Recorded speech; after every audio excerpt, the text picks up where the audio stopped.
1 cup கோதுமை ரவை, நாட்டு ரவைன்னு சொல்லுவோம்ல, சம்பா கோதுமை ரவை, 3/4 கப்பு லேசாக புளிக்கிற தயிர், 1/2 கப்பு அவல். எல்லாத்தையும் தயிரை தவிர மற்றதை கழுவிட்டு 2-3 தடவை அலசிட்டு அதை நல்லா தயிரை ஊற்றி 3/4 மணி நேரம் நல்லா ஊற வச்சிடறோம். மிக்சியில் நல்லா நைஸாக அரைச்சிட்டோம். இப்போ அரைச்ச மாவை ஒரு பாத்திரத்தில் மாற்றி ஒரு 1/2 மணி நேரம் வச்சுருக்கலாம்.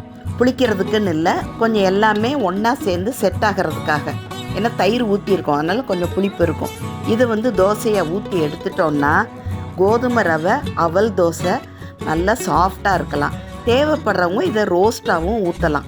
1/2 மணி நேரம் கழித்து தோசையை ஊற்றி கார சட்னியோடு சாப்பிட்டிங்கன்னா சூப்பரான கோதுமை ரவை அவல் தோசை ரெடி.